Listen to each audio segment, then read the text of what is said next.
कैसे हैं आप लोग मालिक? उम्मीद कर रहा हूँ आप लोग बहुत अच्छे होंगे। अगर आप देखेंगे हम लोगों ने IFS शुरू कर दिया है और IFOS के अंदर में हम लोग क्या कर रहे हैं 56(2) की स्पेसिफिक इनकम देख रहे हैं। अगर आप ध्यान देंगे तो हम लोगों ने अब तक के क्या क्या कर लिया है सर। हमने कैजुअल इनकम कर लिया, interest on compensation, enhance compensation, subletting, rent, composite, advance money forfeited, director sitting fees, agriculture, dividend income के कंसेप्ट को भी हम लोगों ने क्या कर दिया, खत्म। गिफ्ट का प्रोविजन बाकी है, सम रिसीव्ड अंडर कीमैन डन है, फैमिली पेंशन डन है, इंटरेस्ट ऑन लोन खैर ये भी बाकी है, ये अभी तक हमारा हुआ नहीं है, अपन कर लेंगे। इनकम ऑफ MP MLA ये वाला पार्ट हमारा हो चुका है। फिर interest on income tax refund, royalty compensation हो चुका है, अनडिस्क्लोज्ड हो चुका है, लेटिंग out of land and machinery हो चुका है, issue of share at premium भी हो चुका है। यस और नो? तो चलिए अब हम चालू करने जा रहे हैं गिफ्ट का प्रोविजन। अब हम चालू करने जा रहे हैं किसका प्रोविजन मालिक? गिफ्ट का प्रोविजन 56(2)(10 और बहुत अच्छे से बताने वाला हूँ, बहुत डिटेल्ड में बताने वाला हूँ, तो प्लीज़ ध्यान से सुनना, राइट। और हर बार की तरह लिखते भी रहना, हर बार की तरह क्या करते रहना मालिक? लिखते भी रहना, ठीक। आ जाओ। अगर मैं गिफ्ट की बात करूं, चलो सब कुछ इंटरलिंक करते हैं। अगर मैं किसकी बात करूं बेटा? गिफ्ट की बात करूं।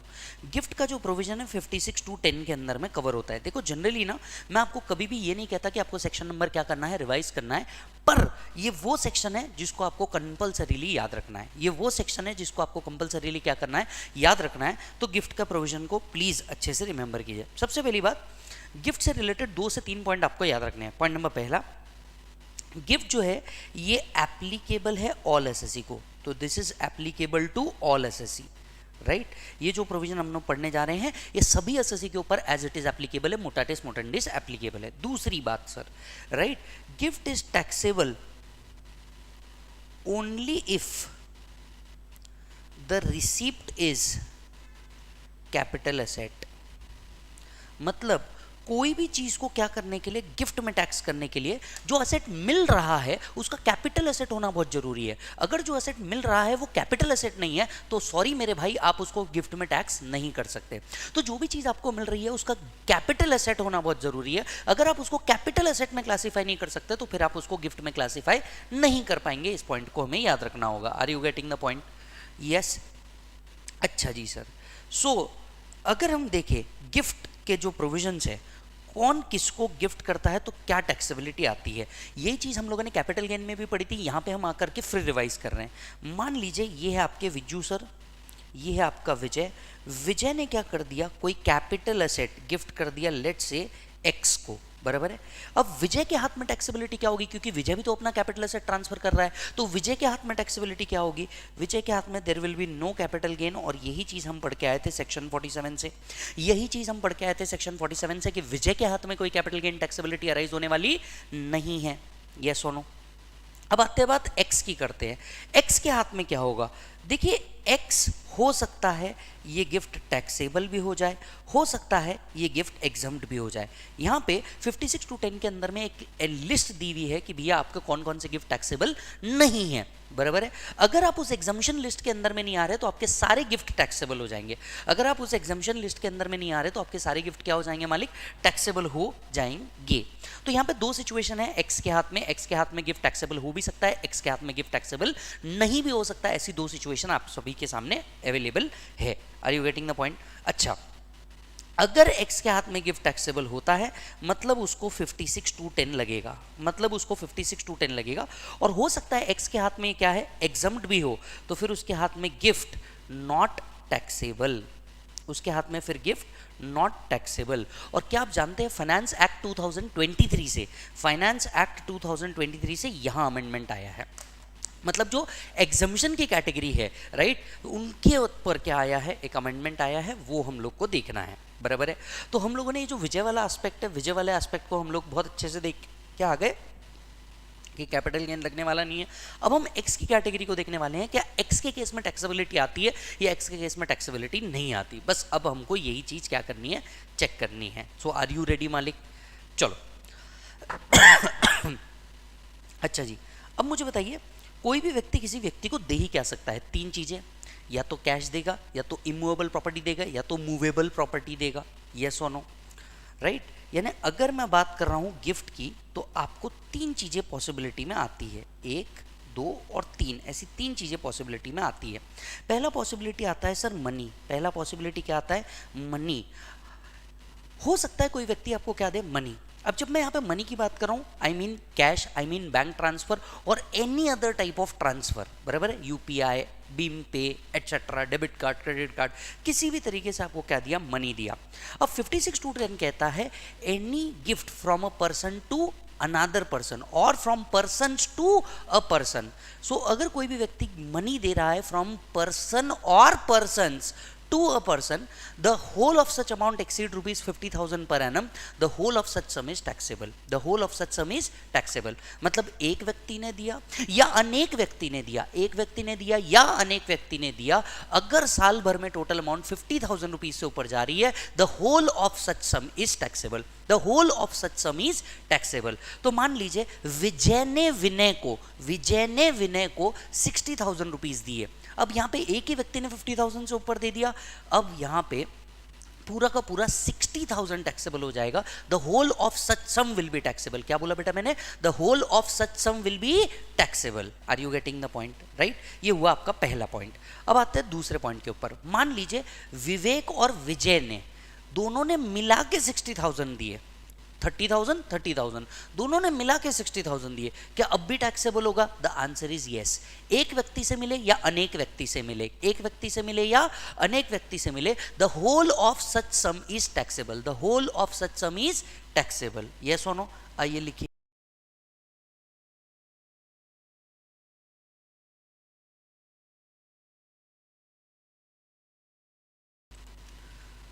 Money received from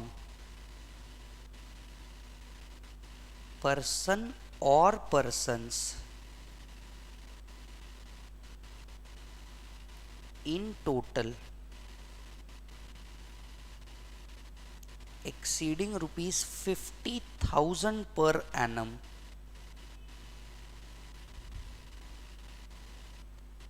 taxable is equals to whole of such sum received. Taxable is equal to whole of such sum received.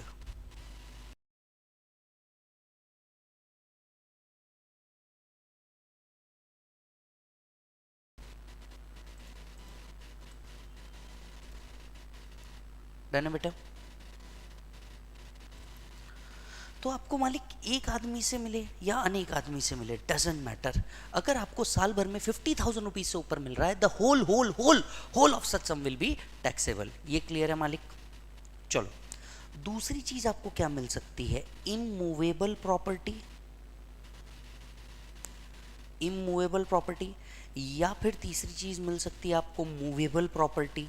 Don't you think so? या तो आपको मिल सकती है इमूवेबल प्रॉपर्टी या तो आपको मिल सकता है मूवेबल प्रॉपर्टी। अब यहां पे सबसे पहले आता है प्रॉपर्टी मतलब क्या? प्रॉपर्टी मतलब क्या? क्योंकि ये डेफिनेशन डिफाइन की हुई है। यस और नो? ये जो डेफिनेशन है प्रॉपर्टी मतलब क्या, ये आपको क्या किया गया है मालिक? डिफाइन किया गया है। ये आपको क्या किया गया मालिक? डिफाइन किया गया है। तो let us go for it. Property मतलब क्या? इधर आइए। जब आप नोट्स में जाकर के देखेंगे ना सर, नोट्स में आपको प्रॉपर्टी का मीनिंग दिखेगा।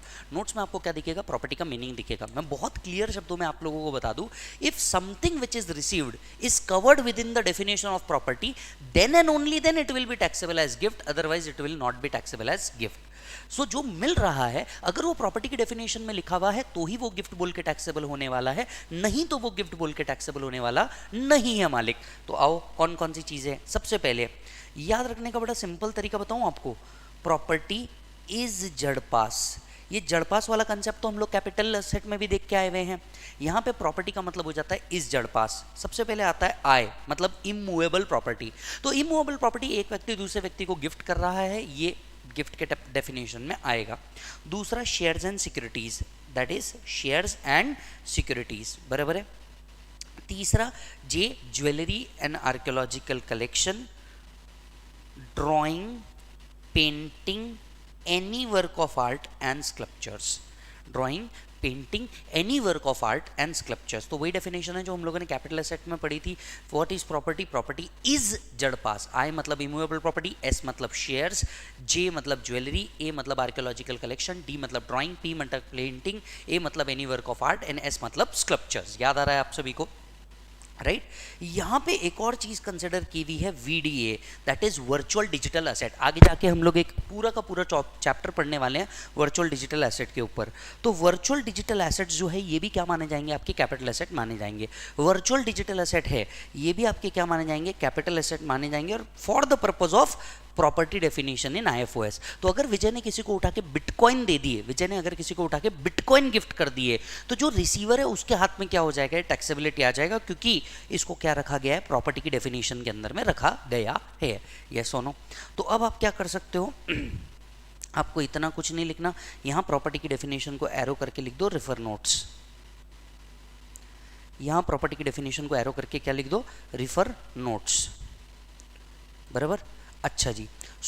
अगर कोई भी व्यक्ति क्या दे रहा है? प्रॉपर्टी दे रहा है। चलिए अब यहाँ पे एक छोटा सा एग्जांपल लेकर के मैं आपको समझाता हूँ कि if something is not covered within the definition of property, तो उसकी टैक्सेबिलिटी का क्या होगा। ठीक है, तो चलो ध्यान से सुनना। मान करके चलो विजय ने अपनी फियांसे को क्या कर दिया? एक आईफोन 15 गिफ्ट कर दिया, जिसका वैल्यू था 1,30,000 रुपीज। क्या फियांसे के हाथ में ये गिफ्ट टैक्सेबल है?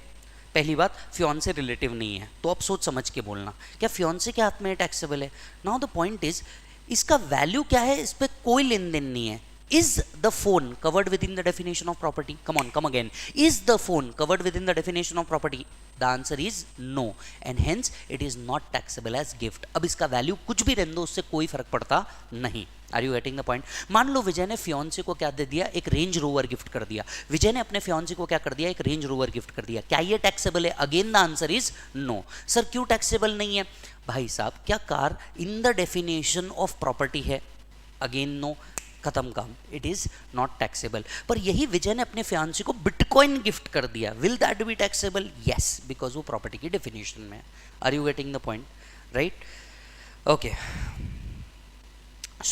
आप गिफ्ट दे रहे हो, गिफ्ट में आप कितनी चीजें दे सकते हो? तीन ही चीज दे सकते हो, money, immovable property, movable property. Money एक व्यक्ति से मिले, अनेक व्यक्ति से मिले, अगर साल भर में 50,000 से ऊपर मिल रहा है, the whole of such sum is taxable. Clear?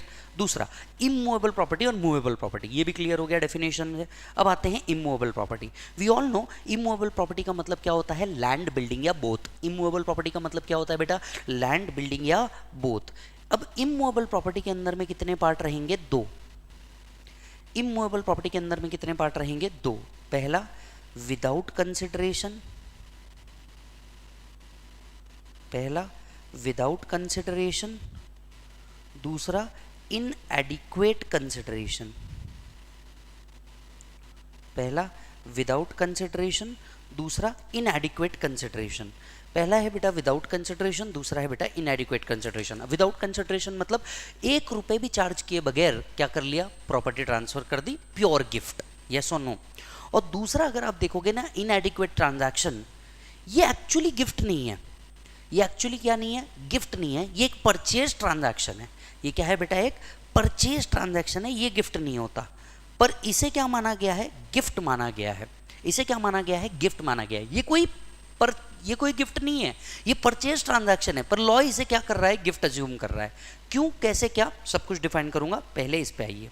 मान लीजिए विजय ने क्या किया? एक्स को अपनी एक प्रॉपर्टी ट्रांसफर कर दी विदाउट एनी कंसिडरेशन, कोई कंसिडरेशन नहीं लिया, 1 रुपए चार्ज नहीं किया, मुफ्त मुफ्त मुफ्त बिंदास दे दी। अब ऐसे केस में क्या होगा? लॉ कहता है if stamp duty value exceeds ₹50,000,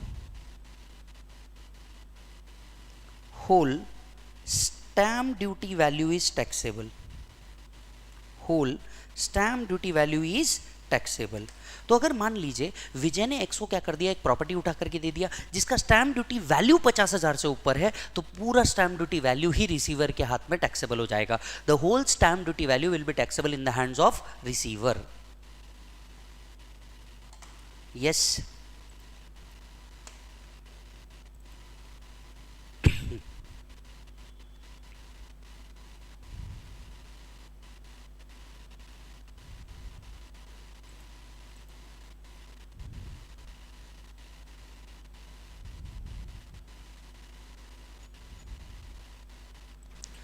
सो ये थोड़ा सा वीडियो ब्लर हो गया था. Coming again to the topic.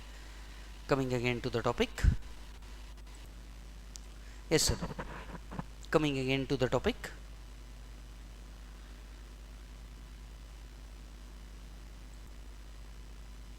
चलो, सो अगर कोई इमूवेबल प्रॉपर्टी लेता है विदाउट कंसिडरेशन लेता है, और उस प्रॉपर्टी का स्टैम्प ड्यूटी वैल्यू 50,000 रुपीज से ऊपर जाता है, whole stamp duty value is taxable. अब आते हैं इनएडिक्वेट कंसिडरेशन पे. अब इसका क्या मीनिंग होता है? ये चीज़ आपने कैपिटल गेन में पढ़ी थी जब मैं सेक्शन 50C पढ़ा रहा था. तब आपने ये चीज़ पढ़ी थी. याद करके देखो क्या होता है. 50C के अंदर में क्या लिखा था? याद करके देखो. 50C के अंदर में लिखा था if stamp duty value exceeds 110% of consideration, stamp duty value will be full value of consideration. Do you agree? याद आ रहा है आपको? If stamp duty value exceed 110% of consideration, stamp duty value will be full value of consideration. याद आ रहा है? यहाँ पे भी वही है. If stamp duty value minus consideration exceeds 10% of consideration and rupees 50,000, the whole difference is taxable.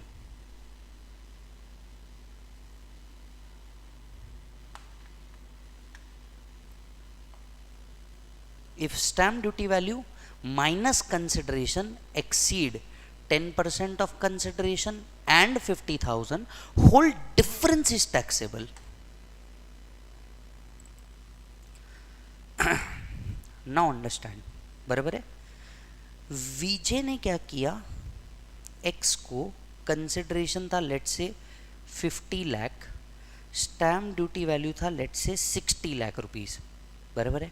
अब अगर मैं विजय के हाथ में देखूं, विजय के हाथ में क्या कैपिटल गेन आएगा? आंसर इज यस, क्योंकि अब यहाँ पे वो गिफ्ट नहीं कर रहा है, यहाँ पे वो क्या कर रहा है? सेल कर रहा है. यहाँ पे वो गिफ्ट नहीं कर रहा है, यहाँ पे वो क्या कर रहा है? सेल कर रहा है. और सेल कर रहा है तो आप तो जानते ही है क्या आता है बेटा? कैपिटल गेन आता है. सेल कर रहा है तो आप तो जानते ही कैपिटल गेन आता है. कैपिटल गेन में विजय के हाथ में क्या लगेगा सर? विजय के हाथ में लग जाएगा section 50C. Full value of consideration क्या पकड़ा जाएगा? 60 lakh. If stamp duty value exceed 110% of consideration, stamp duty value will be full value of consideration. याद आ रहा है आपको? तो विजय के हाथ में कैपिटल गेन आएगा. विजय के हाथ में कैपिटल गेन कितना आएगा? 50C के हिसाब से आएगा, और 60 lakh rupees will be treated as full value of consideration. 60 lakh rupees will be treated as full value of consideration. अब मुझे एक बात बताइए, एक्स ने जो परचेज किया, यहाँ पे टेक्निकली एक्स कौन क्या है क्या कर रहा है? एक्स क्या कर रहा है सर? एक्स परचेज कर रहा है. और अगर एक्स परचेज कर रहा है तो गिफ्ट का तो कोई सवाल ही नहीं आता. यहाँ लॉ ने प्रिजम्पशन लगाया है. यहाँ लॉ ने 56(2) ने प्रिजम्पटिव लॉ बनाया है, और इस प्रिजम्पटिव लॉ के हिसाब से, अब इस प्रिजम्पटिव लॉ के हिसाब से एक्स जो है इसके हाथ में गिफ्ट माना जाएगा. कब एक्स के हाथ में गिफ्ट माना जाएगा? 56(2)(10) कहता है कि अगर किसी ने इनएडिक्वेट कंसिडरेशन में परचेज किया है, अगर क्या किया है? किसी ने इनएडिक्वेट कंसिडरेशन में परचेज किया है, जहां stamp duty value minus consideration exceed कर जाए कितने से?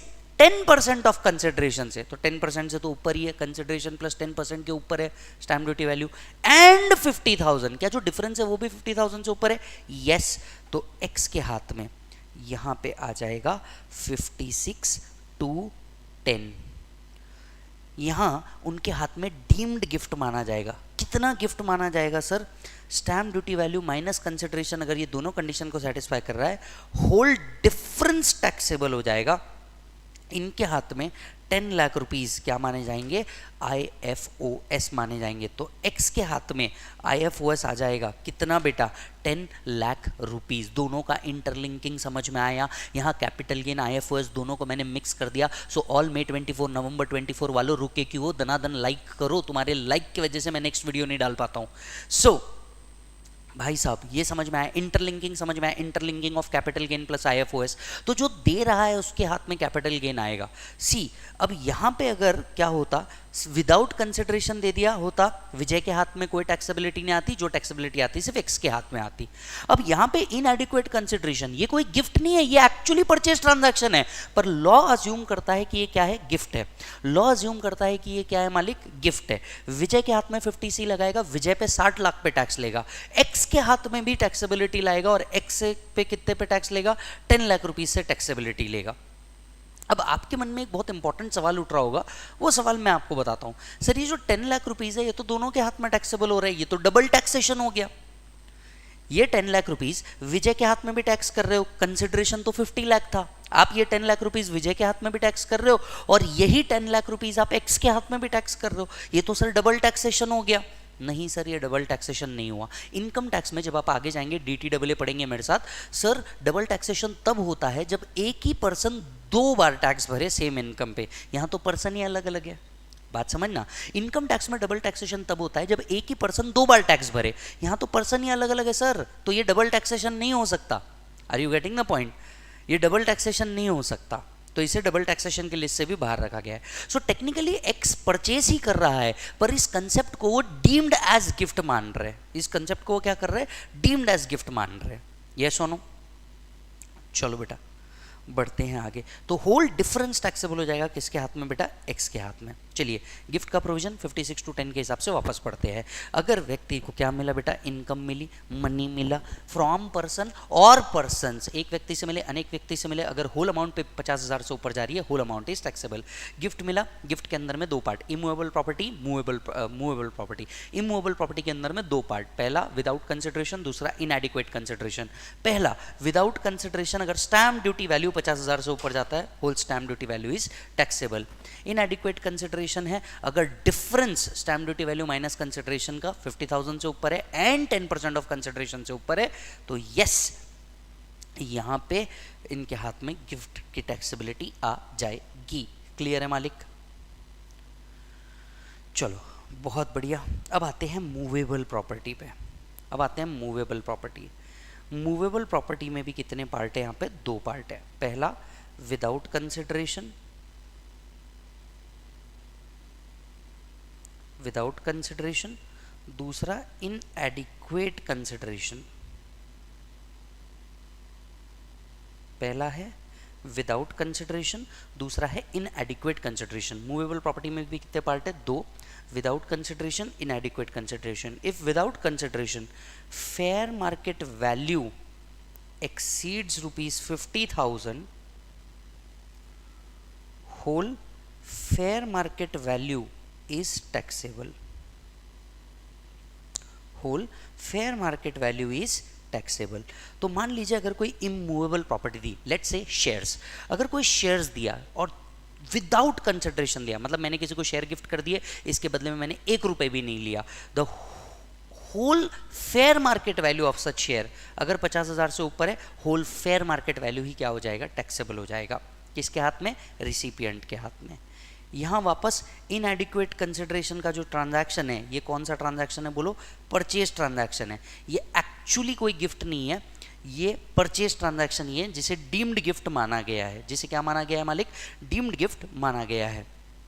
अब इनएडिक्वेट कंसिडरेशन के केस में क्या करेंगे सर, इनएडिक्वेट कंसिडरेशन के केस में if fair market value minus consideration, if fair market value minus consideration exceed rupees 50,000, whole difference is taxable. Whole difference is taxable.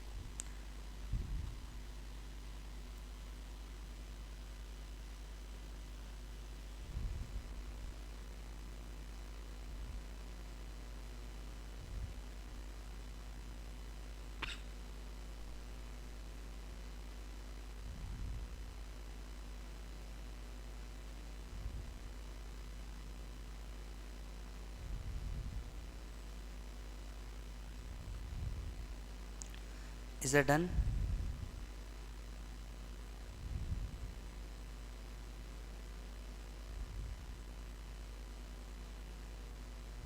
चलो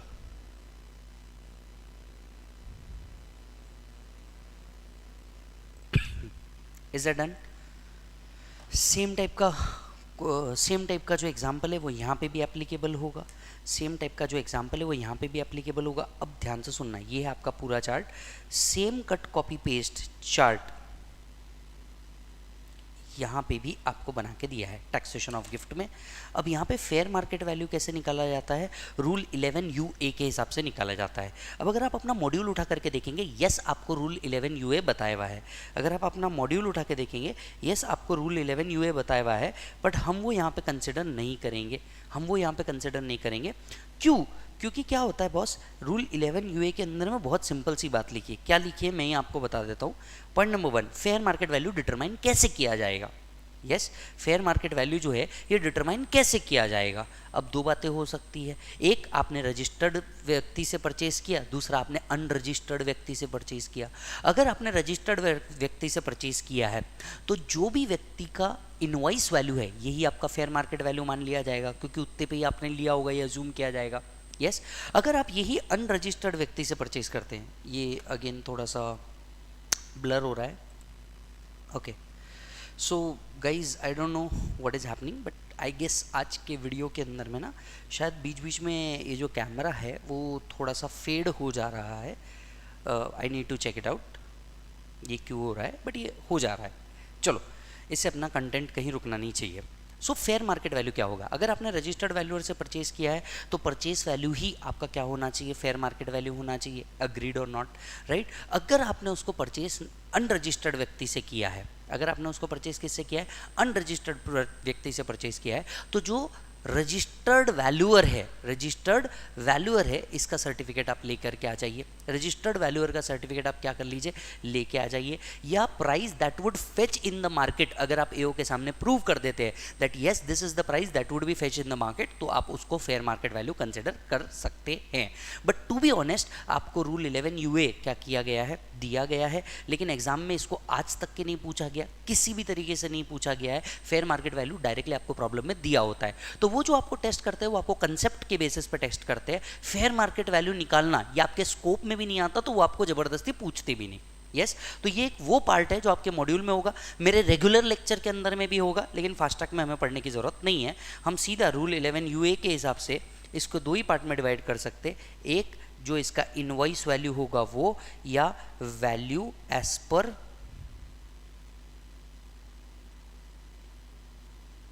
रजिस्टर्ड वैल्यूअर।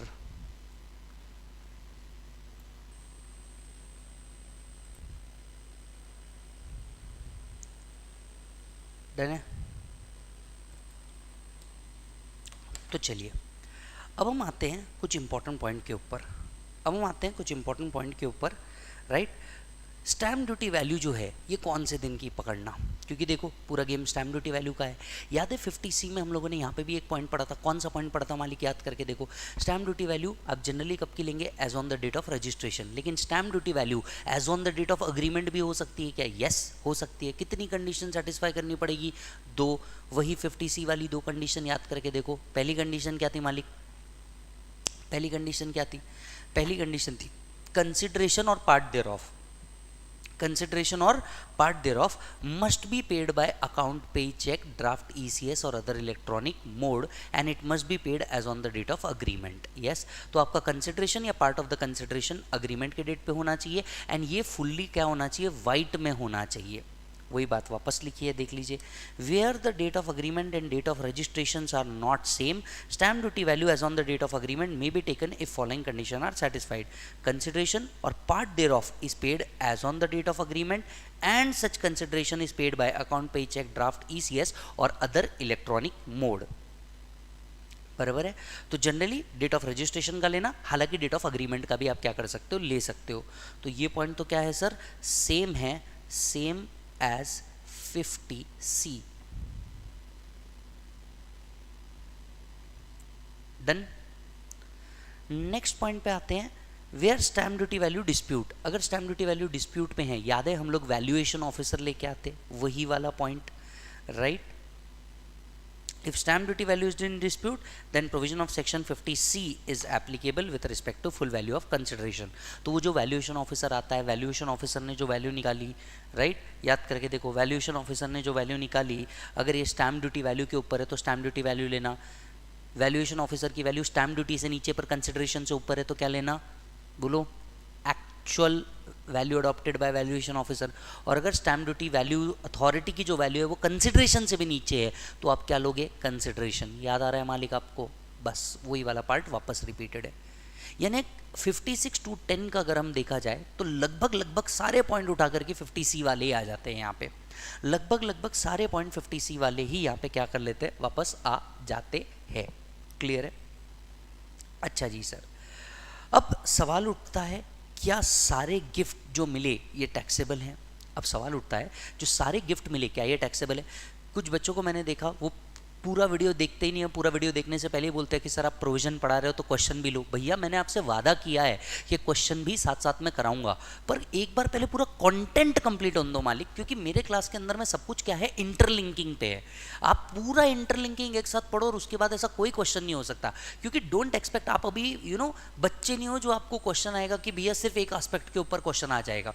यस जिस लेवल पे आप है ना, इस लेवल पे आपको जो क्वेश्चन आएगा ये पूरा मिक्स्ड आएगा। एक ही क्वेश्चन के अंदर में आपको मल्टीपल चीजें एक साथ आएगी, उसका टीडीएस एस्पेक्ट भी आएगा, उसका कैपिटल गेन एस्पेक्ट भी आएगा, राइट। ये रिवीजन करने जितना आसान नहीं है, इसको पूरा डेप्थ में पढ़ना पड़ता है कि भैया कैपिटल गेन एस्पेक्ट क्या होगा, इसका टीडीएस एस्पेक्ट क्या होगा, रिसीवर के हाथ में क्या होगा। और इस लेवल पे आपसे यही एक्सपेक्ट किया जा रहा है कि भैया आप एक कंप्लीट नॉलेज रखें। इसीलिए have patience. Number of problem बहुत है, क्वेश्चनेयर के अंदर में भी है। यस मैंने आपको कैपिटल गेन में भी जितने क्वेश्चन बुक में थे उसके अलावा क्वेश्चनर से भी सॉल्व कराए, आईएफओएस में भी कराऊंगा, और जहां जहां बन पड़ेगा सब करवाऊंगा। यस और नो, जहां जहां बन पड़ेगा सब करवाऊंगा, बिल्कुल टेंशन मत लो। पर आप पहले मेरे साथ जिस कंसेप्ट में हो उस कंसेप्ट के ऊपर पूरा फोकस करो, बिलीव मी, बाकी ऑटोमेटिक आपके पास आंसर आएंगे पूरे के पूरे। बराबर है? चलो let us focus. Gift receive from following is examined. क्या हर गिफ्ट टैक्सेबल है? नहीं।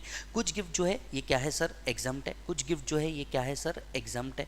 तो वो कौन कौन से गिफ्ट है जो एग्जाम्ड है वो देखते हैं। यहाँ पे अगर आप देखेंगे तो यहाँ पे कुछ अमेंडमेंट भी आया है, कुछ नए प्रोविजंस आए हैं नोटिफिकेशन के थ्रू, हम वो भी पढ़ेंगे। ठीक है, so gift receive from following is exempt. पहले ही आ जाता है gift receive from a relative. Relative से अगर कोई गिफ्ट मिलता है, चाहे वो किसी ओकेजन पे मिला हो या किसी ओकेजन पे ना मिला हो, चाहे वो किसी ओकेजन पे मिला हो या किसी ओकेजन पे ना मिला हो, ये पूरा का पूरा एग्जम्प्ट है। इसकी वैल्यू कुछ भी हो, irrelevant. So whether having any occasion और नॉट, सो रिलेटिव से मिले हुए गिफ्ट पूरे के पूरे एग्जम्प्ट होते हैं, चाहे वो किसी ओकेजन पे मिले हो या किसी ओकेजन पे ना मिले हो। Are you getting the point? इसकी वैल्यू कुछ भी हो। अब मन में इंपॉर्टेंट सवाल उठता है, सर रिलेटिव मतलब कौन कौन होता है? भैया मन में सवाल उठेगा, रिलेटिव मतलब कौन कौन होता है? तो बिल्कुल डरने की जरूरत नहीं है, उसी के ऊपर आपको रिलेटिव का डेफिनेशन भी दिख जाएगा। यस बिल्कुल डरने की जरूरत नहीं है, उसी के ऊपर आपको रिलेटिव का डेफिनेशन भी दिख जाएगा। तो what is relative sir? Relative में कौन कौन आता है, रिलेटिव में क्या क्या आता है? सर रिलेटिव के अंदर में आता है सबसे पहले स्पाउस ऑफ इंडिविजुअल। तो जो व्यक्ति है, इसकी जो वाइफ है, ये क्या मानी जाएंगी? रिलेटिव। बहुत बढ़िया बेटा। Brother and sister of individual और स्पाउस ऑफ इंडिविजुअल, राइट। यानी विजय के ब्रदर सिस्टर भी आएंगे, विजय के स्पाउस के ब्रदर सिस्टर भी इसके अंदर में क्या हो जाएंगे? कवर हो जाएंगे। तो चलिए मैं एक छोटा सा ड्राइंग बनाता हूँ रिलेटिव का। ये बनाना जरूरी नहीं है, सिर्फ समझना है, राइट। फिर भी आपकी इच्छा हो कि नहीं यार मास्टर ने जो कुछ बनाया है स्क्रीन के ऊपर, भाई तेरा सब कुछ बनाएगा, बिंदास बना ले, कोई फर्क नहीं पड़ता।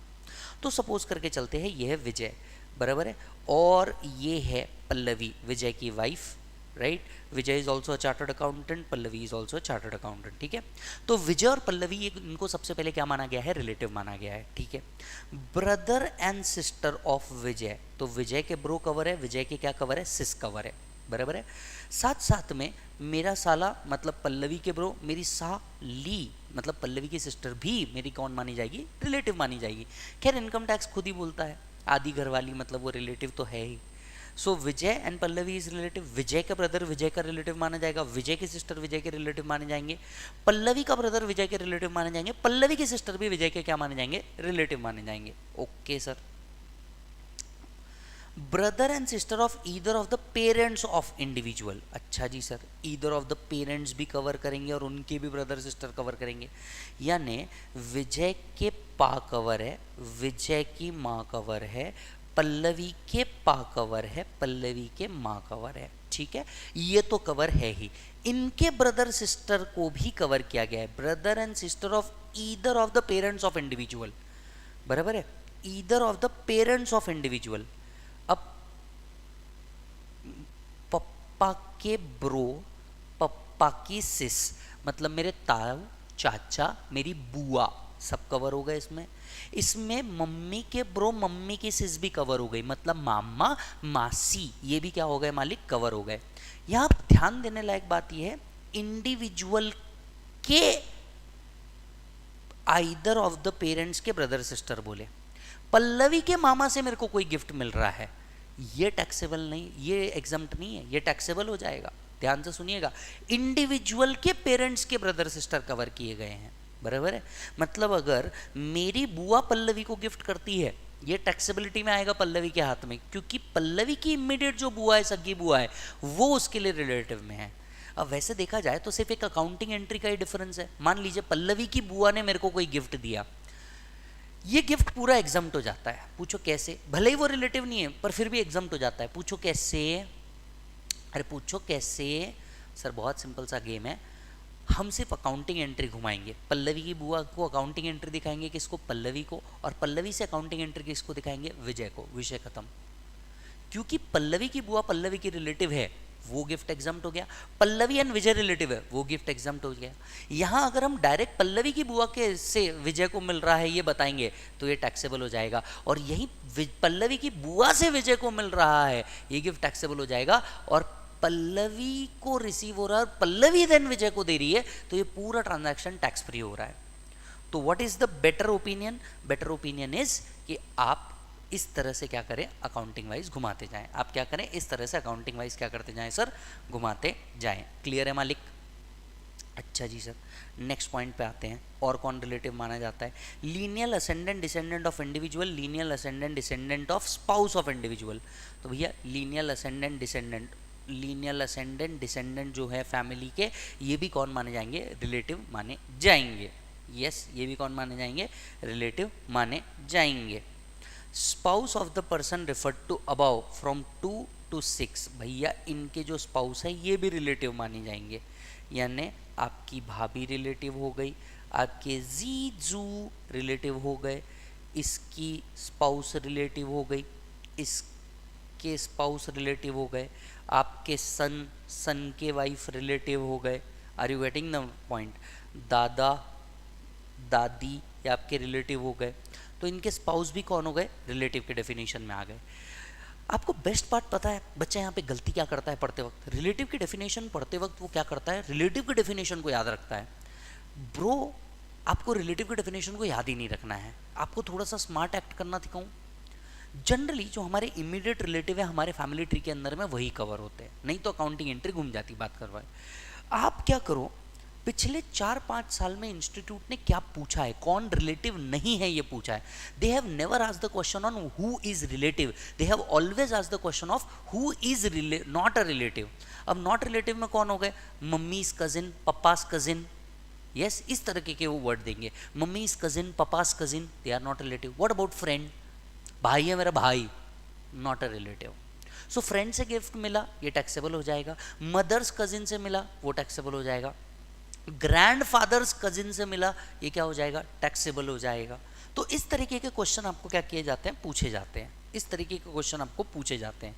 तो as far as your examination is also concern, relative का डेफिनेशन भी आपको याद करने की जरूरत नहीं है। आपको जितने अब तक के एग्जाम पूछे हैं, पिछले 10 साल 20 अटेम्प्ट का डेटा उठा करके देख लो, बहुत इमीडिएट रिलेटिव पूछे हैं। तो आपके मन में पढ़ते वक्त ऐसे 50 विचार आएंगे कि इसका वो है तो रिलेटिव है क्या, उसका वो है तो रिलेटिव है क्या, उसका वो है तो रिलेटिव है क्या। कुछ दिमाग लगाने का नहीं, कुछ इतना दिमाग लगाने का आपको काम नहीं है। Are you getting the point? Right. So पहला, गिफ्ट अगर रिलेटिव से मिल रहा है पूरा का पूरा क्या हो जाएगा, एग्जाम्प्ट हो जाएगा। देखिए मैं बात कर रहा हूँ एग्जाम ओरिएंटेड अप्रोच की, क्योंकि तुम्हारे पास बहुत ज़्यादा टाइम नहीं है तो एग्जाम ओरिएंटेड बात करनी पड़ेगी। तुम्हारे पास टाइम होता तो तुम रेगुलर बैच में होते जहाँ हम एक एक वर्ड को एक्सप्लेन करते बैठते, बराबर है। दूसरा है on the occasion of marriage of individual from relative और नॉट। अगर आपकी शादी में आपको क्या मिला है, कोई गिफ्ट मिला है, तो ये पूरा का पूरा क्या है सर, एग्जम्प्ट है। अगर आपको आपकी शादी में कोई गिफ्ट मिला है तो ये पूरा का पूरा एग्जम्प्ट है। अब शादी में किसी रिलेटिव से मिले या नॉन रिलेटिव से मिले, डजेंट मैटर। अगर आपको शादी में गिफ्ट मिला है तो ये पूरा का पूरा एग्जम्प्ट है। अगर आपको शादी में गिफ्ट मिला है तो ये पूरा का पूरा क्या माना जाएगा मालिक, एग्जम्प्ट माना जाएगा। यस और नो, राइट। सो बताइए, शादी में दोस्तों ने कोई गिफ्ट दिया, वैसे हम सबको पता है वो देंगे क्या, बट फिर भी शादी में दोस्तों ने गिफ्ट दिया, will that be taxable? The answer is no, because it is received on marriage. Now don't think much. अब यहाँ पे बच्चा गलती क्या करेगा मैं आपको बताता हूँ। सर दूसरी शादी में मिला तो, आदमी ने मल्टीपल शादी कर ली तो, ये देखिए नॉलेज पर्पस के लिए बहुत अच्छा है। इंस्टीट्यूट एग्जाम ओरिएंटेड अप्रोच में ऐसा कोई फालतू सवाल पूछता नहीं। इंस्टीट्यूट सीधा पूछता है भैया मैरिज के अंदर में गिफ्ट मिला, क्या ये टैक्सेबल है, क्या ये एग्जाम्प्ट है, काम खत्म। तो इंस्टीट्यूट ने, I have never seen the question at your level कि भैया उन्होंने क्वेश्चन पूछा है आदमी ने 2 शादी कर ली उसके बाद क्या हो गया, एक ही आदमी से 2 बार शादी कर ली उसके बाद क्या हो गया। तो ऐसा जितने भी ख्याली पुलाव मल्टीपल शादी को लेके तुम्हारे हैं, ऐसा कुछ एग्जाम में आता नहीं। एग्जाम में बहुत सिंपल पूछा जाता है, gift received on the occasion of marriage, is it taxable और इज इट एग्जम्प्ट, खत्म, आपका जवाब आ जाना चाहिए। क्लियर है मालिक। Third point, under the will और इनहेरिटेंस, अगर विल और इनहेरिटेंस में मिला है totally exempt. In contemplation of death of pair, अगर कोई व्यक्ति गुजर गया और उसके डेथ के कंटेम्पलेशन में आपको मिला है, totally exempt.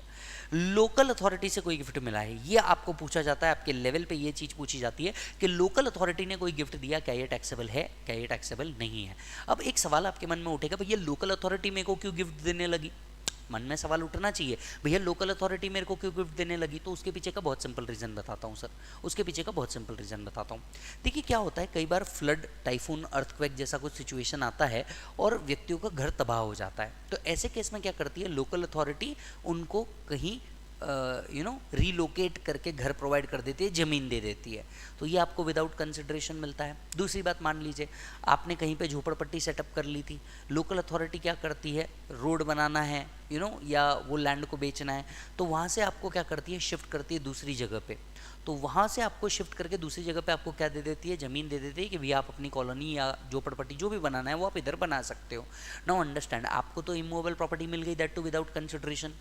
Yes, local authority से मिला है, टोटली एग्जम्प्ट, इस पे टैक्स नहीं लगेगा। लोकल अथॉरिटी से मिला है, इस पे टैक्स नहीं लगेगा। यस और no, right. So gift relative से मिला, gift on the occasion of marriage मिला, gift in contemplation of death मिला, लोकल अथॉरिटी से मिला।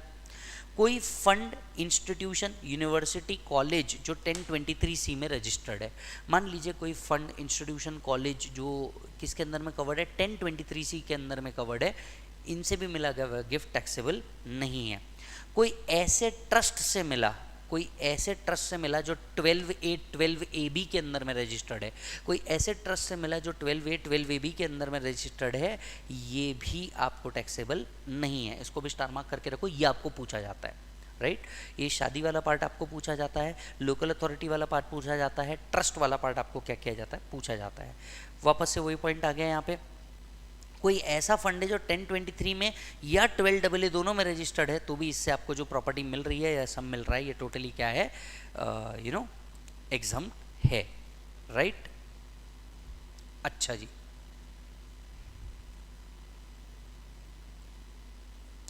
अब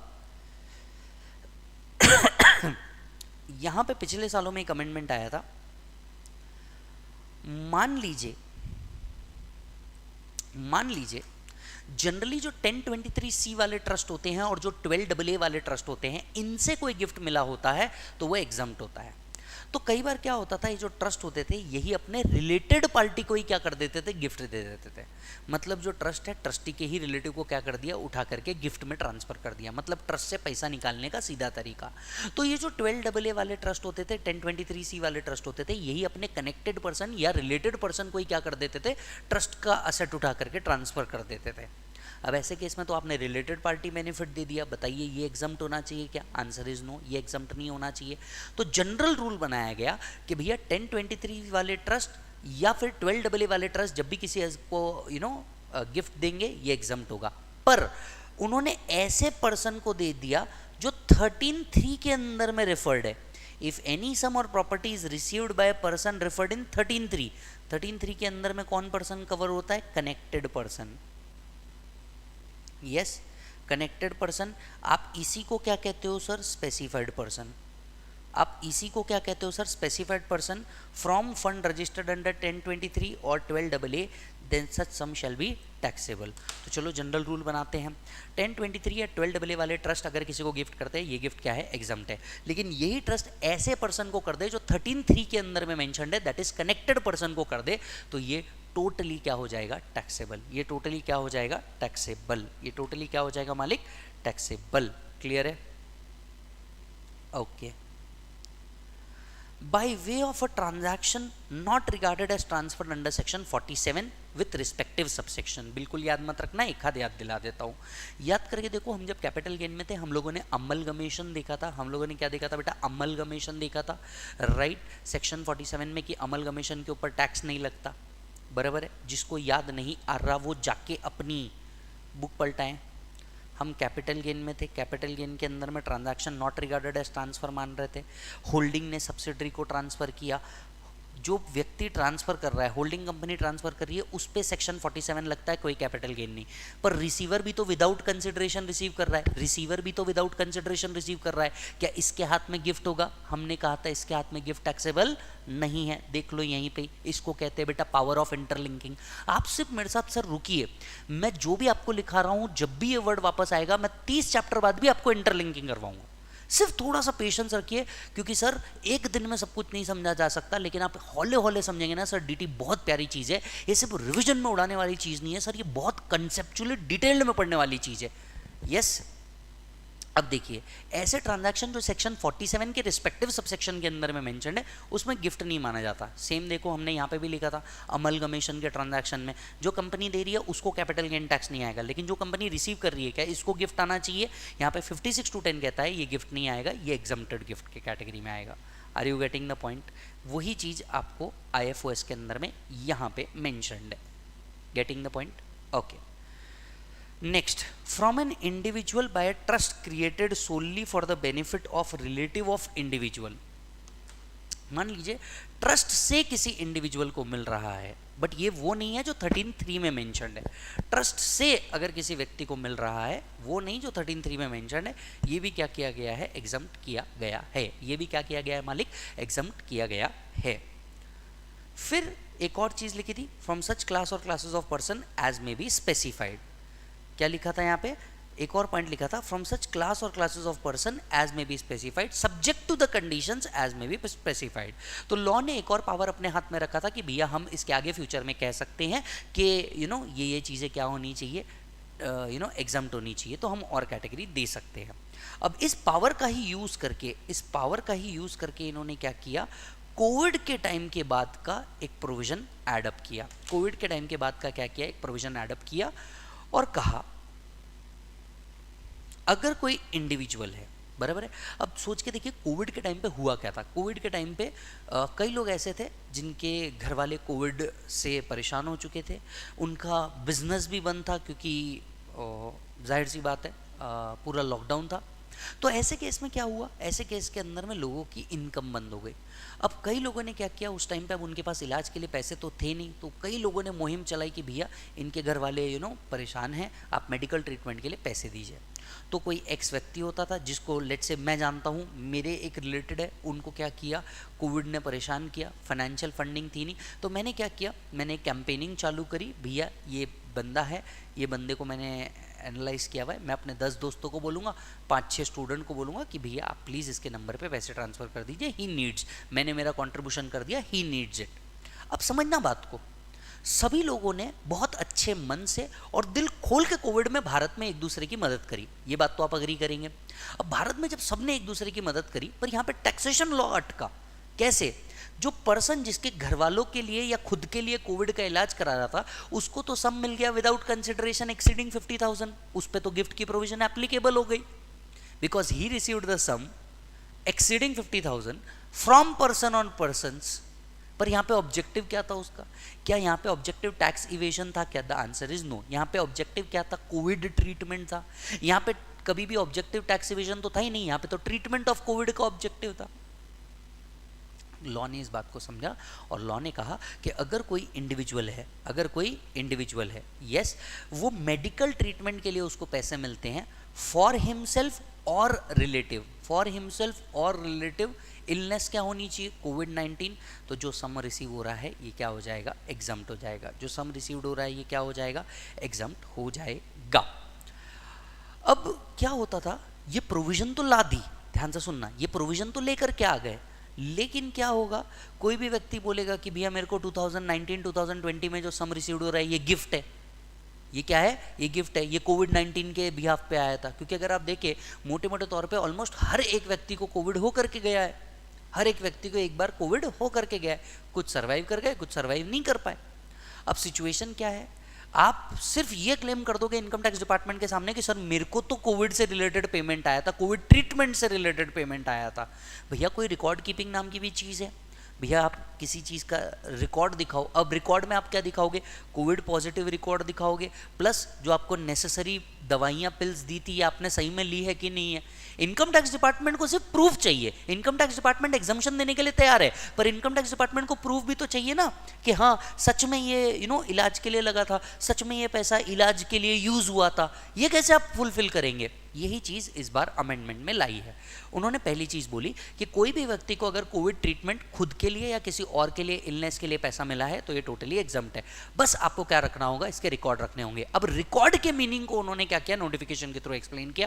पहला कोविड पॉजिटिव रिजल्ट चाहिए, दूसरा सारे मेडिकल डायग्नोसिस के रिकॉर्ड्स चाहिए। अगर ये दो चीज़ें हैं तो आपको एग्जम्पशन मिल जाएगा, राइट। अब मेरे को एक बात समझिए, ये जो नोटिफिकेशन आया है ना, ये मुझे नहीं लगता, भले ही अमेंडमेंट है पर काम का नहीं है, भले ही नोटिफिकेशन अमेंडमेंट है पर काम का नहीं है for the purpose of your examination May 24 November 24, ये आपके बिल्कुल काम का नहीं है।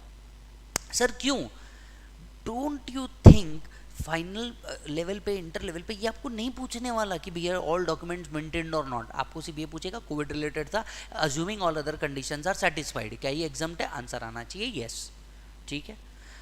So, received by an individual from any person for medical treatment or treatment of member of his family for any illness related to COVID-19 subject to condition as may be notified। अब condition क्या है, such person the individual has to keep a record। क्या record रखना है, Covid positive report रखनी है उसको, yes, right, जो उसने किसी हॉस्पिटल या फिजिशियन से लिया होगा। All necessary document of medical diagnosis और ट्रीटमेंट ऑफ इंडिविजुअल और फैमिली मेंबर ड्यू टू कोविड-19 suffered within 6 months from the date of being determined as covid positive. Covid positive जब भी हुआ था उसके 6 महीने के अंदर के जो भी मेडिकल डायग्नोसिस के आपके रिपोर्ट थे वो आपको सब प्रोवाइड करने हैं। The details of the amount so received in any financial year has to be furnished in the prescribed income tax form within 9 months from the end of such financial year. और साथ साथ में ये जो detail है जो कभी भी मिलती, क्योंकि देखिए कोविड-19 आज भी हो रहा है, ऐसा नहीं है कि सिर्फ 2019 में हुआ, 2023 में भी वापस कोविड हो रहा है, 2024 में भी वापस कोविड हो रहा है। तो अगर कोविड हुआ है आपको और ऐसे कुछ रिकॉर्ड है, फाइनेंशियल ईयर एंड होने से 9 महीने के अंदर में प्रिस्क्राइब फॉर्म में आपको इनकम टैक्स डिपार्टमेंट को जमा भी करवाना है। यही record Covid positive plus diagnosis के, यही रिकॉर्ड आपको क्या करने हैं, जमा भी करवाने हैं। क्लियर है मालिक? अच्छा जी, चलिए इसी के साथ साथ रिसीव्ड बाय फैमिली मेंबर। अब देखिए कोविड में अगर किसी की डेथ हो जाती है और डेथ पे भी जो सम मिलता है ये भी क्या है, एग्जम्प्ट है, इस पे एक मॉनेटरी लिमिट भी दी है, चेक करिए। Received by member of family of a deceased person from employer और any other person to the extent that such sum or aggregate of such sum do not exceed 10 lakh rupees. तो भैया अगर employer से पैसा मिलता है, अगर कोई व्यक्ति गुजर जाता है तो उसके घर वालों को एम्प्लॉयर से पैसा मिला, जो व्यक्ति गुजर गया उसके एम्प्लॉयर से, या फिर किसी और व्यक्ति से पेमेंट मिला, कितना मिला sir, not exceeding 10 lakh rupees, not exceeding 10 lakh rupees, तो ये भी पूरा का पूरा क्या माना जाएगा, एग्जम्प्ट माना जाएगा। लेकिन कॉज ऑफ डेथ क्या होना चाहिए सर, यहाँ पे कॉज ऑफ डेथ आपका कोविड-19 होना चाहिए, यस। और ये जो पेमेंट है ये कब रिसीव होना चाहिए, within 12 months from the date of such person, right. तो ये जो पैसा है ये कब मिलना चाहिए आपको, व्यक्ति के गुजरने के 12 महीने के अंदर में ये पैसा मिल जाना चाहिए। दूसरी बात सर कि आपको इससे रिलेटेड क्या रखने हैं, रिकॉर्ड्स रखने हैं। Is that done? तो ये आपको अमेंडमेंट आया है, मोटे मोटे तौर पे आपको क्या याद रखना है, कौन कौन से गिफ्ट एग्जाम्प्ट है। पहला रिलेटिव से मिला हुआ गिफ्ट एग्जाम्प्ट है, दूसरा ओकेजन ऑफ मैरिज पे मिला हुआ गिफ्ट एग्जाम्प्ट है, लोकल अथॉरिटी से मिला हुआ गिफ्ट एग्जाम्प्ट है, 1023 12AA वाला एग्जाम्प्ट है। नेक्स्ट कोविड से रिलेटेड अगर कोई पेमेंट मिला है ट्रीटमेंट के लिए या अपॉन डेथ, ये भी क्या है, एग्जाम्प्ट है। Is that done? चलिए, death of the individual should be within 6 months from the date of testing COVID positive from the date of being clinically determined as COVID-19. Yes, the family member of individual has to keep record of following document: COVID positive result, medical report or death certificate issued by medical practitioner or government civil registration office. The detail of such sum received in any financial year has to be furnished to the AO within 9 months from the end of such financial year. Within 9 months from the end of such financial year. Is that done? Family का मतलब क्या है sir? Family में आएगा spouse and children of individual, parent, brother, sister of individual who are mainly and wholly dependent upon individual, who are mainly and wholly dependent upon individual. Is that done? तो जो amendment वाला part है वो इतना ही है कि भैया जो आपको सम मिल रहा है इससे रिलेटेड आपके पास क्या होनी चाहिए, डॉक्यूमेंट्स होनी चाहिए, डेथ सर्टिफिकेट होना चाहिए, कोविड पॉजिटिव की रिपोर्ट होनी चाहिए, काम खत्म। Check it out.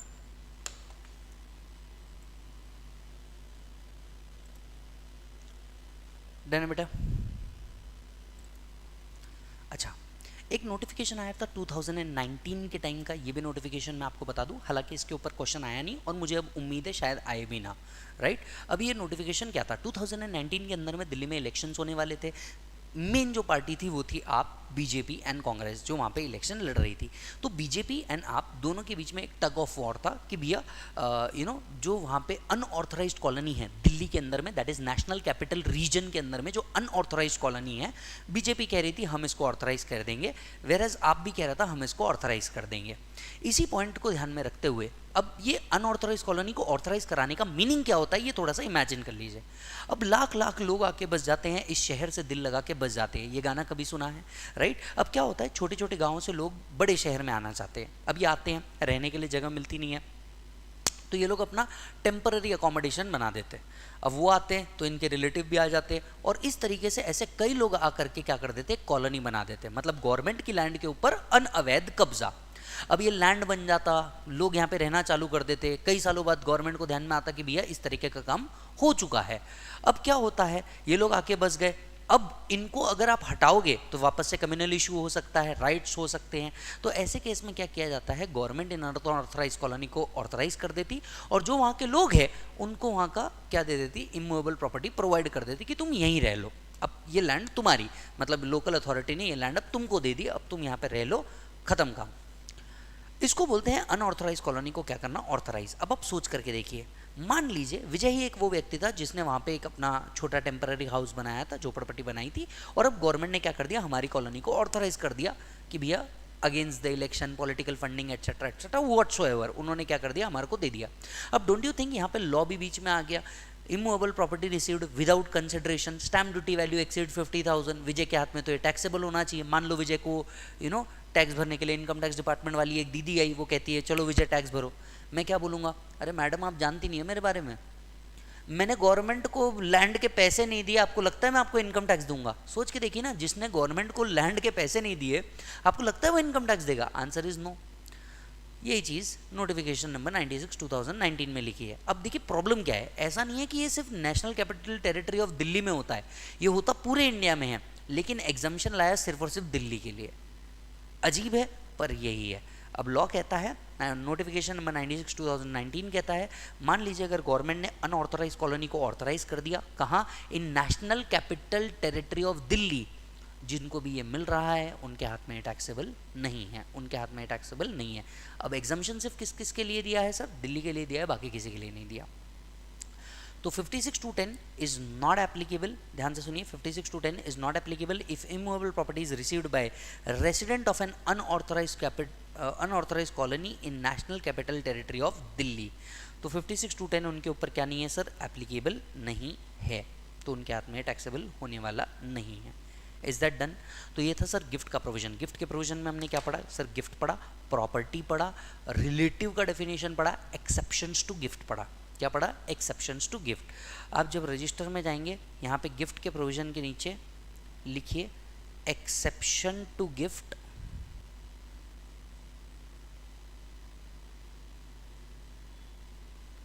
Refer notes. Is that done sir? ये था आपका एक्सेप्शन टू गिफ्ट। नेक्स्ट आप देखेंगे family pension, we have already done. Next आता है आपका residual income, right? Residual income. अब ये एमपी एमएलए से रिलेटेड है। अभी थोड़ी देर पहले, दैट इज लास्ट वीडियो के अंदर में हम लोगों ने पढ़ा था एमपी एमएलए को जो अमाउंट मिल रही है ये टोटली क्या है? टैक्सेबल है। कहाँ बेटा? आईएफओएस में। ये सैलरी में टैक्सेबल क्यों नहीं है सर? ये सैलरी में टैक्सेबल इसलिए नहीं है बिकॉज वो एम्प्लॉय नहीं है, वो पब्लिक रिप्रेजेंटेटिव है। वो एम्प्लॉय नहीं है, वो पब्लिक रिप्रेजेंटेटिव है, तो वो कहाँ टैक्सेबल होगा सर? यहाँ पे टैक्सेबल हो जाएगा। So any income chargeable to tax under the act but not falling under any other head shall be chargeable under the head of IFOS. For example, salary received by MP MLA will not be charged under salary but will be taxable under the head of IFOS. Following income of MP MLA will be exempt under section 1017।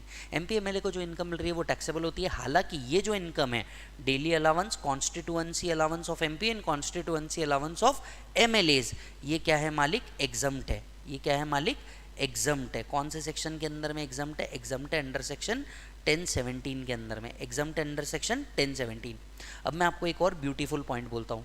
ये जो exemption है ना 1017 का, ये तभी मिलेगा जब आप 115 BAC ऑप्ट नहीं करते। तो यहाँ पे लिखिए available only if not opted for 115 BAC।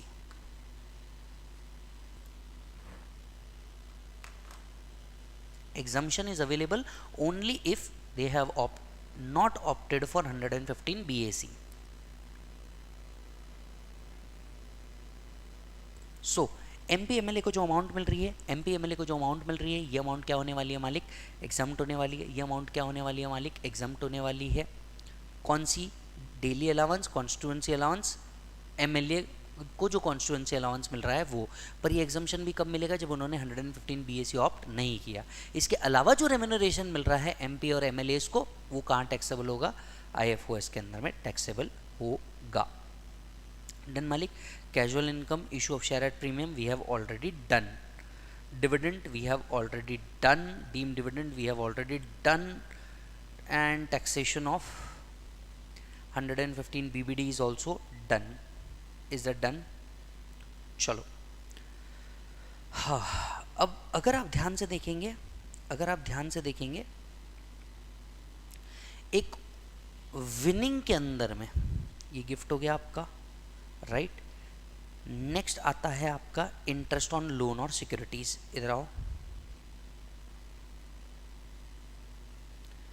Interest on securities आपका नेक्स्ट पॉइंट बनता है सर, इंटरेस्ट ऑन सिक्योरिटीज। इसके नीचे आप देखोगे टैक्सेबिलिटी ऑफ LIP, ये हम लोगों ने बाजू में लिख दो, considered in capital gain. LIP की taxability we have already considered in capital gain, बराबर है? आ जाइए इंटरेस्ट ऑन सिक्योरिटीज पे चलते हैं। देखिए, अंडरस्टैंड कीजिए, इंटरेस्ट ऑन सिक्योरिटीज़, सिक्योरिटीज़ के ऊपर जो इंटरेस्ट मिल रहा है ये टैक्सेबल होगा। कहाँ? IFOS के अंदर में। तो जनरली आपको इंटरेस्ट काय से मिलता है? पहला सेविंग बैंक अकाउंट, उससे आने वाला इंटरेस्ट IFOS में टैक्सेबल होगा। सिक्योरिटीज़ के ऊपर आने वाला इंटरेस्ट IFOS के अंदर में टैक्सेबल होगा। लोन एडवांस के ऊपर आने वाला इंटरेस्ट IFOS के अंदर में टैक्सेबल होगा, right? Unless otherwise provided interest is an income which is chargeable to tax. Unless otherwise provided interest is an income which is chargeable to tax. So interest income if taxable in IFOS will not be taxable in PGBP. Interest earned on debenture, deposit, bond, security, loan shall be fully taxable. However, following interest is exempt under section 1015. कुछ जो interest मिल रहा है ये exempt है 1015 के अंदर में। Sir कौन कौन सा बताइए जरा।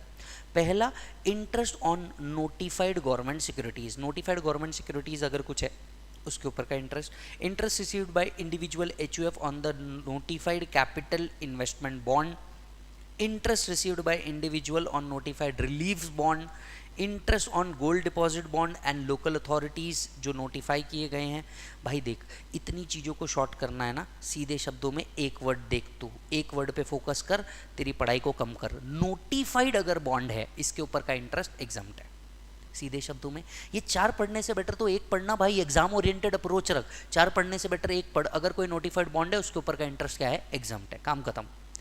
Interest payable by IFCI IDBI, interest payable by any scheduled bank to non resident, क्या है, एग्जाम्प्ट है अंडर सेक्शन 1015। अदरवाइज जितना भी इंटरेस्ट है, ये सारा का सारा इंटरेस्ट टैक्सेबल है। यस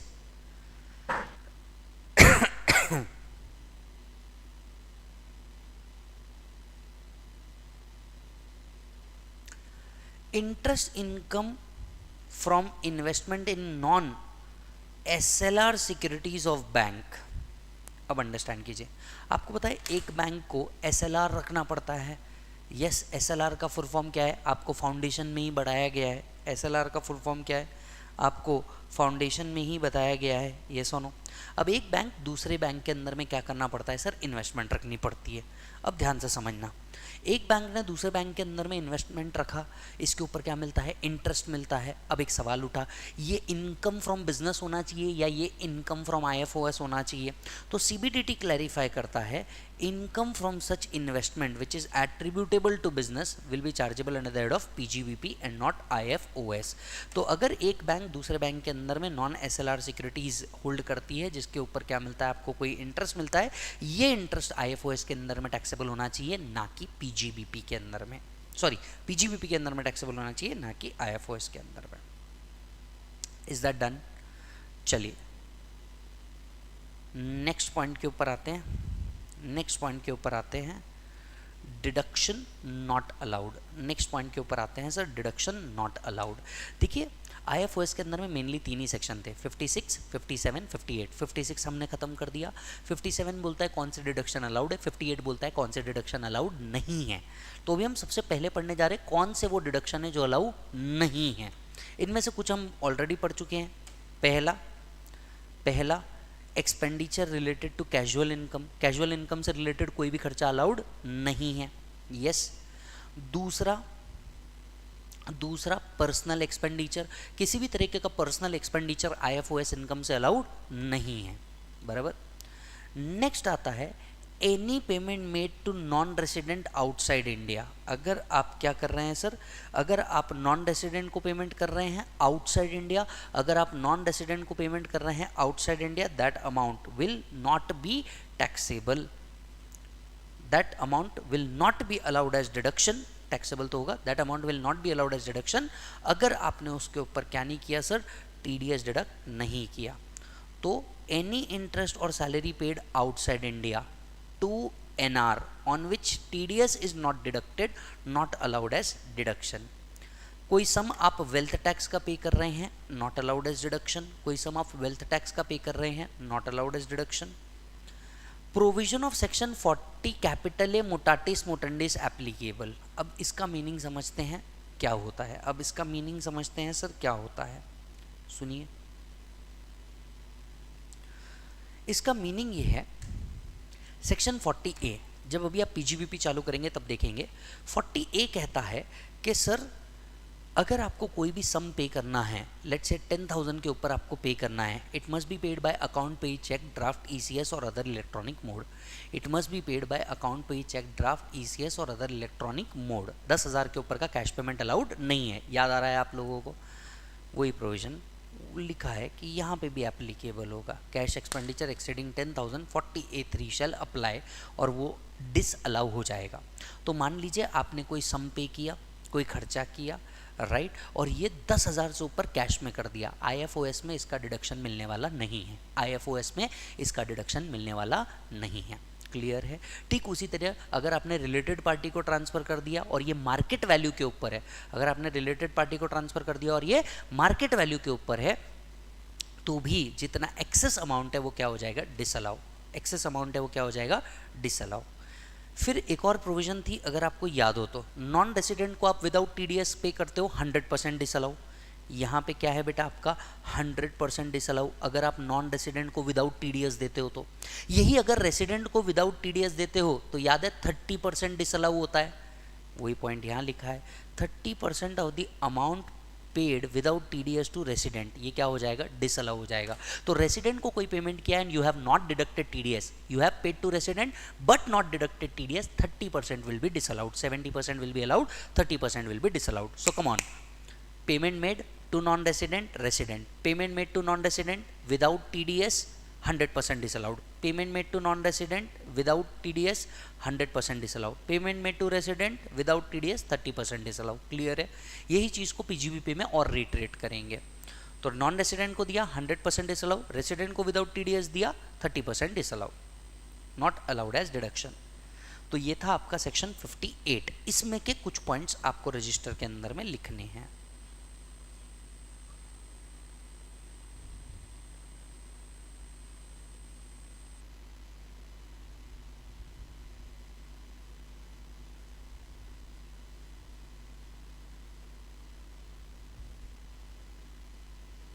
पर्सनल एक्सपेंडिचर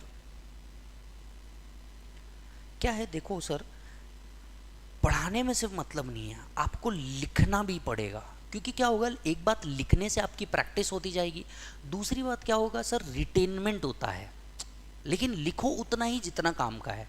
यही अगर आपका रेगुलर बैच है, मैं हर चीज़ लिखवा दूंगा, लेकिन फास्ट ट्रैक बैच के अंदर में सर टाइम कम होता है, तो मैं सिर्फ उतना ही पार्ट लिखा पाऊंगा जितना बहुत ज़रूरी है। And hope you can understand this. पहला personal expenditure,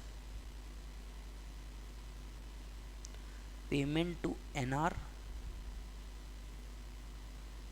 without TDS 100% disallow,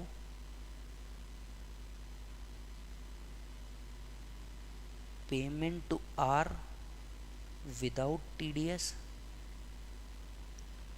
30% disallow. Fourth, provision of 40A applies।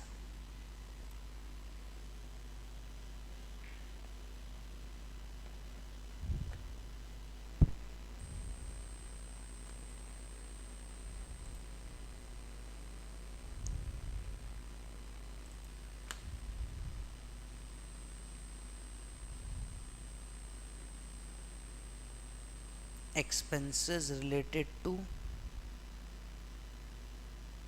casual income,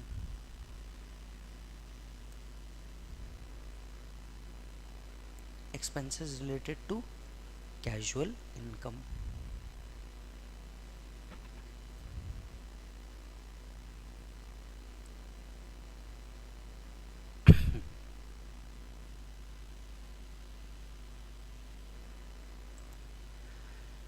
done है प्रभु।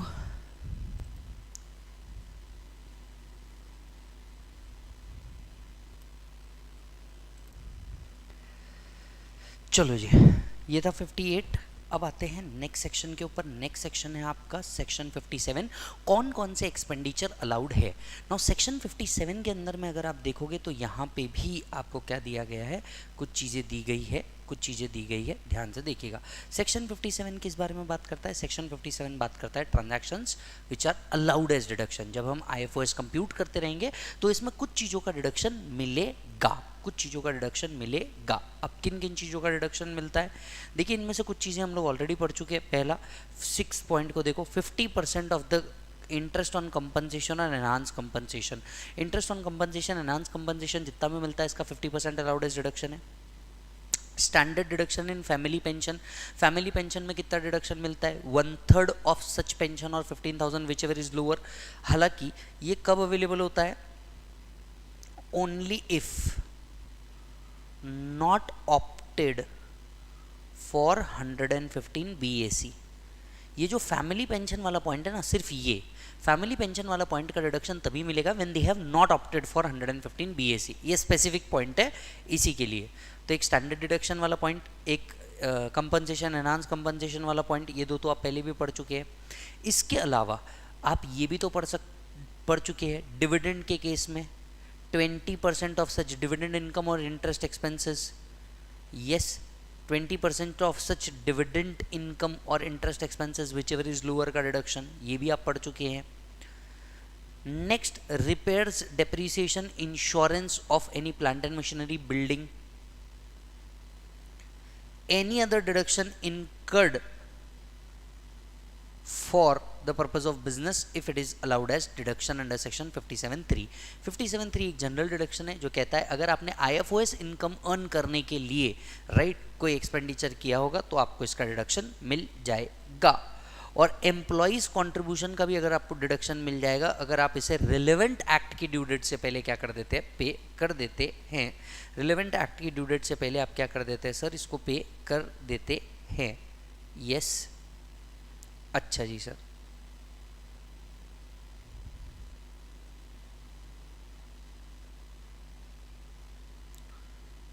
Section 57 expenses allowed as deduction।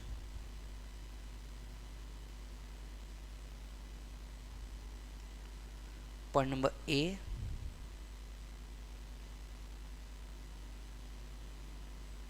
any expenses incurred to earn IFOS। Second, 50% of interest on compensation oblique enhance compensation।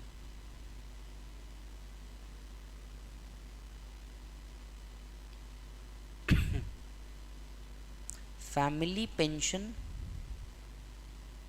being 1/3 or 15,000 whichever is lower if not opted for 115 BAC।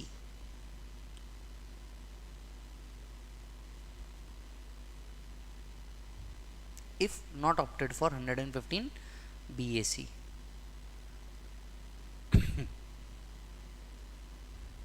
repairs, depreciation, insurance if income from renting plant and machinery oblique furniture is taxed in IFOS। Check कर लीजिए।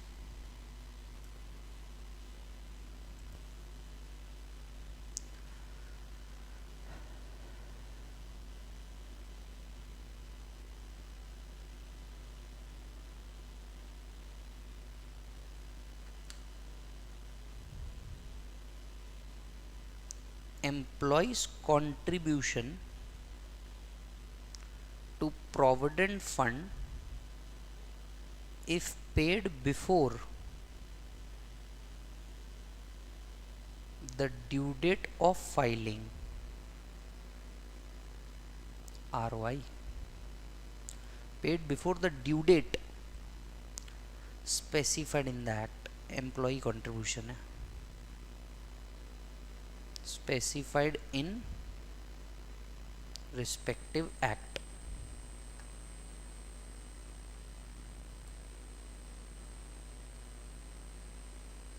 Check कर लीजिए।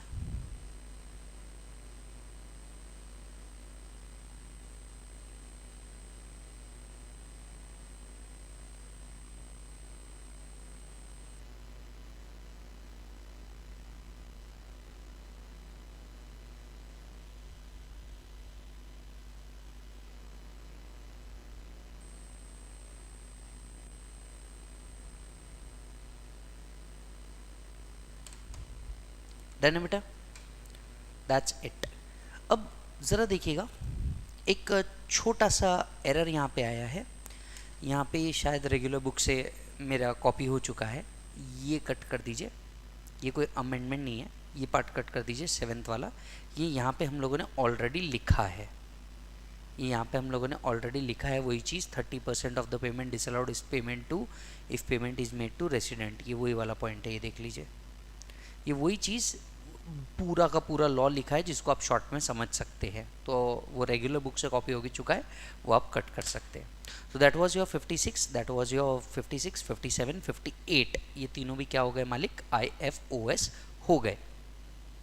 अब आते हैं 2 point, एक आता है डिविडेंड स्ट्रिपिंग, एक आता है बोनस स्ट्रिपिंग, और तीसरा आता है bond washing transaction. Now point to be noted, finance act 22 से डिविडेंड स्ट्रिपिंग नाम की चीज़ खत्म हो चुकी है। सो फाइनेंस एक्ट 22 से ये सेक्शन एप्लीकेबल नहीं है डिविडेंड स्ट्रिपिंग। ये बुक में होता था, आपके मॉड्यूल में भी था, लेकिन स्पेसिफाइड था कि भैया ये एप्लीकेबल नहीं है, क्योंकि डिविडेंड जब से टैक्सेबल हो गया तब से डिविडेंड स्ट्रिपिंग ट्रांजैक्शन अब आते ही नहीं। तो इस सेक्शन के बारे में छोड़ दीजिए, रादर आप कट करना चाहें बिंदास कट कर सकते हैं, कोई तकलीफ नहीं है, राइट। क्योंकि कई ऑर्थर्स की बुक में आपको ये दिखेगा, बट फाइनेंस एक्ट 2022 से ये एप्लीकेबल नहीं है, गेम ओवर। अब आपके IFOS के अंदर में 2 ही चीज बचती है, जिसके बाद हम लोग अगले वीडियो के अंदर में प्रॉब्लम सॉल्विंग लेंगे। पहला आता है बॉन्ड स्ट्रिपिंग ट्रांजैक्शन, दूसरा आता है बोनस स्ट्रिपिंग ट्रांजैक्शन, और दूसरा आता है बॉन्ड वॉशिंग ट्रांजैक्शन। अब ये बोनस स्ट्रिपिंग ट्रांजैक्शन मतलब क्या होता है, देखिए क्या होता था, अगर कोई व्यक्ति, देखिए लोग क्या करते थे, कोई कंपनी बोनस डिक्लेयर करने वाली है, तो ये बोनस डिक्लेयर करने से 3 महीने पहले क्या कर लेते थे, इन शेयर को एक्वायर कर लेते थे, इंटरनल इन्फॉर्मेशन कहीं ना कहीं से मिली जाती थी, तो बोनस डिक्लेयर करने से 3 महीने पहले ये शेयर को एक्वायर कर लेते थे, बोनस रिसीव करते थे, and with in 9 months, right, with in 9 months original unit transfer कर देते थे और बोनस अपने पास ही रखते थे, बोनस अपने पास ही रखते थे, ओरिजिनल ट्रांसफर करते थे। इससे होता क्या था, जब बोनस डिक्लेयर होता है तो शेयर की जो वैल्यू है ये डाउन हो जाती है। तो ये एक तरफ तो क्या करते थे, बोनस रिसीव कर लेते थे, बोनस को बेचते नहीं थे, और दूसरे तरफ ये लोग क्या करते थे, शेयर्स का वैल्यू डाउन होने पे ये लॉस बुक कर देते थे। यानी एक तरफ तो आपने क्या कर दिया, बोनस ले लिया, इस पे तो सी बोनस रिसीव्ड पे आपको कोई टैक्सेबिलिटी नहीं है, जब आप बोनस सेल करेंगे तब टैक्सेबिलिटी है। तो बोनस रिसीव कर लिया आपने, बराबर है, शेयर के प्राइस डाउन हुए, आपने क्या कर लिया, लॉस बुक कर दिया और उसको टैक्सेबल इनकम के अगेंस्ट में रिड्यूस कर दिया। इसको हम कहते थे बोनस स्ट्रिपिंग ट्रांजैक्शन। तो अगर ऐसा कोई बोनस स्ट्रिपिंग ट्रांजैक्शन है तो उन्होंने कहा जितना लॉस अराइज हो रहा है on transfer of such original unit, जितना भी लॉस आप क्लेम कर रहे हैं उतने लॉस को क्या करेंगे, इग्नोर करेंगे, और फिर हम लोग क्या करेंगे, डीम्ड कॉस्ट निकालेंगे, किसकी बेटा, बोनस शेयर की। तो जितना लॉस आप यहाँ पे क्लेम कर रहे हैं उतने लॉस को हम क्या कर लेंगे, बोनस शेयर जब बेचोगे उसके कॉस्ट में हम क्या करेंगे, उसको एडजस्ट करेंगे। आज तक के कभी नहीं पूछा गया और मुझे नहीं लगता कभी पूछा भी जाएगा। इफ एनी पर्सन बाइज और acquires any unit at the time within 3 months prior to the record date and he being allotted bonus unit, sell and transfer all original unit within 9 months while continue to own the bonus share। Original बेच देते हो, bonus hold करते हो, क्यों, क्योंकि bonus पे तो tax आ जाएगा, तो आप क्या करते हो, ओरिजिनल वाले बेचते हो। Then loss arising from transfer of such unit shall be ignored. Loss so ignored, जितना आप लॉस अभी इग्नोर करोगे यही आपकी कॉस्ट ऑफ एक्विजिशन मान ली जाएगी, किसकी, बोनस की। तो जो आज लॉस आ रहा है ये लॉस आपको सेट ऑफ करने नहीं दिया जाएगा, इस लॉस को इग्नोर कर दिया जाएगा, और ये जो लॉस आप इग्नोर कर रहे हैं यही उस बोनस की क्या मान ली जाएगी, डीम्ड कॉस्ट ऑफ एक्विजिशन मान ली जाएगी। यही उस बोनस की क्या मान ली जाएगी, डीम्ड कॉस्ट ऑफ एक्विजिशन मान ली जाएगी। ठीक है मालिक। फिर आता है बॉन्ड वॉशिंग ट्रांजैक्शन। इसको भी आज तक कभी पूछा नहीं गया है, बुक में दिया है, पढ़ना है मतलब पढ़ना है, पर आप पास्ट एग्जामिनेशंस उठा करके देख लो, ना डिविडेंड स्ट्रिपिंग, ना बोनस स्ट्रिपिंग, ना बॉन्ड वॉशिंग ट्रांजैक्शन, तीनों नहीं पूछते, बस दिया है पढ़ लेने का कुछ चीज।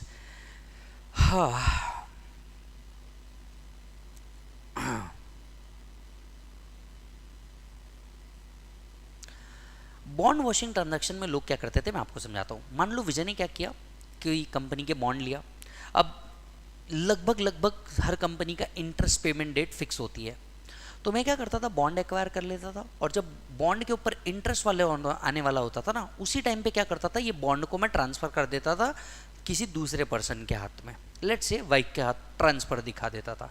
इंटरेस्ट इनकम वाइफ को रिसीव्ड होती थी ऑन द रिकॉर्ड डेट, और उसके बाद मैं क्या करता था, बॉन्ड उनसे रीएक्वायर कर लेता था। यहाँ पे पूरा ऑब्जेक्टिव क्या था उस बॉन्ड को ट्रांसफर करने का, कि जो इंटरेस्ट इनकम है वो विजय के हाथ में ना टैक्स हो करके वाइफ के हाथ में टैक्स हो जाए।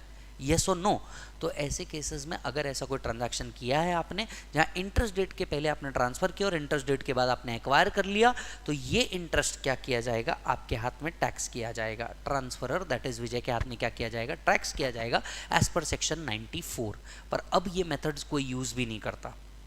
Where the owner of security sell or transfer those security before the date of interest and buy back or reacquire the security after the date, then if result of any transaction that interest became payable on such security is received by transferee, interest shall be deemed as income of the transferer. Yes, हालांकि ये section नहीं applicable होगा अगर there is no avoidance of tax or if avoidance was exceptional, that is not systematic and there was no avoidance of income tax by the assessee। तो अगर avoidance अगर होता ही नहीं है तो ये प्रोविजन भी एप्लीकेबल नहीं है। तो एक बात याद रखिए, ये जो लास्ट की 3 चीज़ें हैं, dividend stripping, bonus stripping, bond washing transaction, आपको एग्जाम में नहीं आता, नहीं पूछा जाता, बुक में दिया है, पढ़ना है। अगर आप देखेंगे मालिक, यहाँ पे हमारा IFOS का कंसेप्चुअल पार्ट पूरा का पूरा क्या होता है, खत्म होता है। और नेक्स्ट वीडियो के अंदर में हम लोग क्या देखेंगे, नेक्स्ट वीडियो के अंदर में हम इससे रिलेटेड क्वेश्चन सॉल्व करेंगे और आगे के टॉपिक को कंटिन्यू करेंगे। मुझे पूरी उम्मीद है आपको ये फास्ट ट्रैक में मज़ा आ रहा है और आपको ऑल द बेस्ट। और फटाफट आप क्या कीजिए, अपने दोस्तों को भी इसको शेयर कीजिएगा ताकि वो लोग भी फटाफट से प्रिपरेशन शुरू कर दें। Bye bye and take care.